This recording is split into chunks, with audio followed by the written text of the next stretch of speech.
Je crois que techniquement ça va tourner. Alors on va donc entrer un petit peu plus dans les détails des réalisations d'Iroquois avec Oscar Rebecca Openair.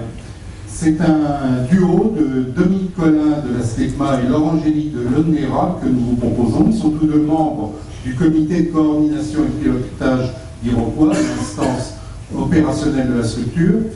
Ils vont nous parler de la réduction du bruit d'un réacteur, notamment en décollage. Vous savez que c'est la phase où la puissance est proche du maximum. Vous avez la parole, messieurs. Merci.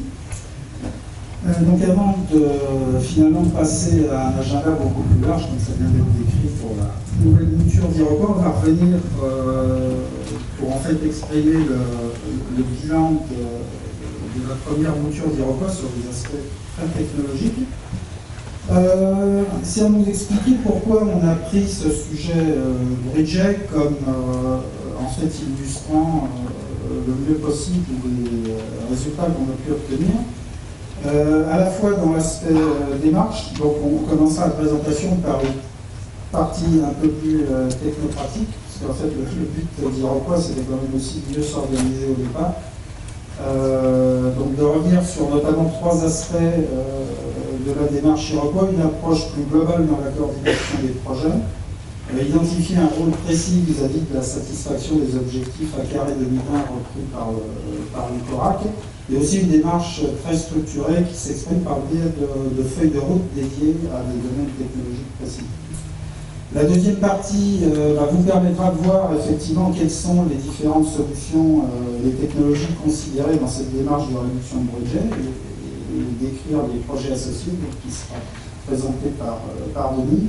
Et on reviendra brièvement après sur un certain nombre d'enseignements qui peuvent être effectivement utiles pour la deuxième phase d'Iroquois qui démarre aujourd'hui. Donc la principale mission, je dirais, d'Iroquois était de favoriser cette transition entre recherche amont et recherche industrielle, qu'on peut exprimer au travers de cette échelle standard de maturité des technologies que vous retrouverez à quelques endroits dans cette présentation. C'est pour ça qu'on a voulu effectivement la présenter dès le début. Et la priorité d'Iroquois, c'est vraiment de traiter les phases 2 à 5 et donc de favoriser cette transition qui peut être parfois difficile pour certaines technologies entre l'aspect amont et l'aspect plus industriel. Donc le premier point dont je parlais précédemment, donc il y a une approche plus globale dans la coordination des programmes. On va trouver ici en exergue les objectifs officiels d'Iroquois, soutenir l'innovation, renforcer le niveau d'excellence des organismes de recherche, renforcer la compétitivité des industriels et assurer la complémentarité des actions de recherche nationales et européennes.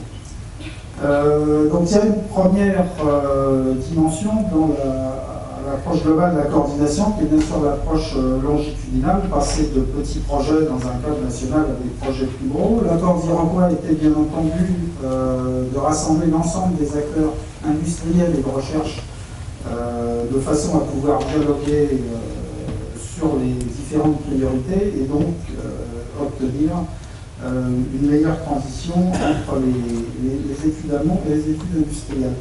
Comme on a pu le voir dans les objectifs, on avait affiché très clairement l'objectif d'assurer une complémentarité maximale entre actions de recherche nationale et européenne, et notamment dans le cadre de ces très gros projets européens qu'on appelle le niveau 2.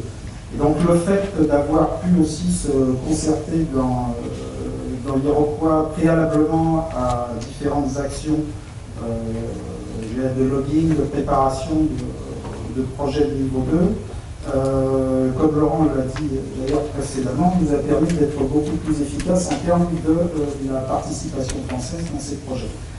On a aussi voulu, en termes d'objectifs Iroquois, considérer que des coopérations bilatérales pouvaient être très très efficaces, notamment pour renforcer le niveau d'excellence dans les phases amont. Elles sont très efficaces, beaucoup plus flexibles, et on a clairement comme objectif dans l'Iroquois 1 et on dira dans l'Iroquois 2 de favoriser ces coopérations bilatérales. Et le troisième aspect qui est effectivement aussi extrêmement important, c'est de pouvoir coordonner en fait l'évolution des infrastructures en termes de besoins par rapport à ces différents projets, notamment parce que c'est ce qui permet aussi d'effectuer le chemin technologique du niveau 2 au niveau 5, mais également qui rend attractif des coopérations bilatérales quand on dispose de bonnes infrastructures et qui rend aussi en fait des participations plus fortes dans les projets européens quand on dispose aussi de ces mêmes infrastructures. Le second aspect, c'est être capable d'identifier précisément la contribution d'Iroquois aux objectifs à carré 2020. Donc on se situe dans la démarche CORAC qui a repris ces objectifs établis en 2002 par rapport à une référence 2000 et notamment l'objectif de réduction de bruit de 10 dB par opération. Donc à l'époque, on avait clairement identifié une démarche dans un premier temps qui permet de satisfaire un objectif de réduction de 5 dB, disons à mi-programme, par l'amélioration de technologies existantes et de procédures à moindre bruit. Donc la satisfaction de cet objectif a été notamment démontrée dans le cadre des projets Silencer et Optimal. Et on peut se souvenir de la conférence de presse qui avait été donnée en 2007 à l'issue du projet Silencer et qui vient récemment aussi d'être repris dans le rapport ADAP. Donc clairement, Iroquois se situe en anticipation de la seconde phase, on a démarré en 2005, donc de préparer le saut technologique qui devrait et qui sera nécessaire en fait pour remplir les objectifs de 2020. Donc avec deux aspects, on peut voir ici très brièvement illustrés, un aspect nouvelles architectures moteur-avion et un aspect nouvelles technologies de réduction de bruit spécifique. Donc l'Iroquois c'était plus en fait se situer dans cette optique, avec l'exemple qu'on va vous décrire après, notamment dans le cadre de technologies adaptatives et actives pour la réduction du rejet. Le troisième point, c'est d'être capable effectivement de structurer par le biais de feuilles de route communes à l'intérieur d'Iroquois le développement de ces concepts. Donc on retrouve ici un des concepts de technologie active pour la réduction de bruit de jet, qu'on appelle tuyère à micro-jet continu, avec une démarche classique, passage de la petite échelle et cette petite échelle à un essai soufflerie pour atteindre le niveau 5, qui met en avant le besoin d'une nouvelle infrastructure, ce qu'on appelle le simulateur de micro-jet, c'est-à-dire le dispositif qui permettra de faire l'essai en soufflerie, a priori n'existait pas au démarrage de cette activité. Et aussi le besoin d'études d'intégration, par exemple travailler sur des tuyères en composite afin de réduire l'augmentation de masse qui peut être associée à ces dispositifs acoustiques de micro-jet. Donc une approche complète qui peut être renforcée par la mise en perspective aussi d'autres solutions alternatives, comme ce qu'on appelle ici le micro-jet pulsé, qu'on voit arriver à un peu plus long terme, mais quand même dans une échéance de temps très proche.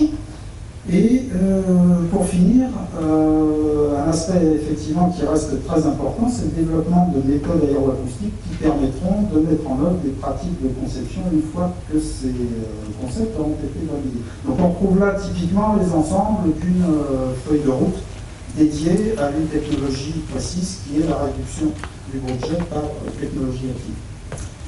Et donc je pense que là vous verrez pourquoi on a pris cet exemple de micro-jet en voyant apparaître les différents projets qui ont permis d'abord d'engager et de réaliser les phases d'exploration des concepts et maintenant d'engager avec un objectif de 2011 et 2013 les étapes suivantes.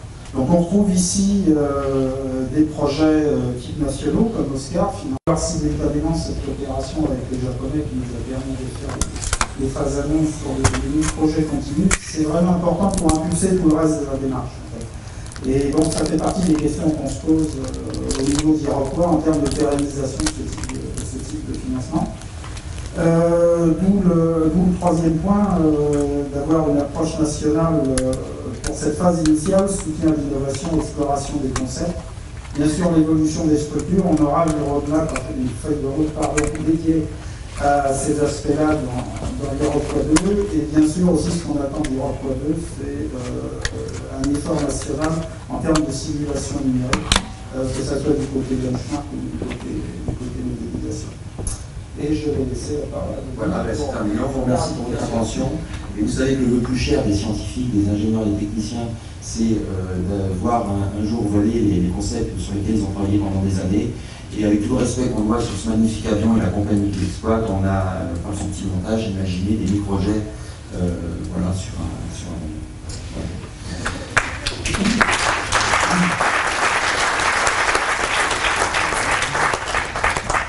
Merci, messieurs, d'avoir fait le point sur ces programmes. Les trois exposés suivants vont reprendre dans quelques minutes.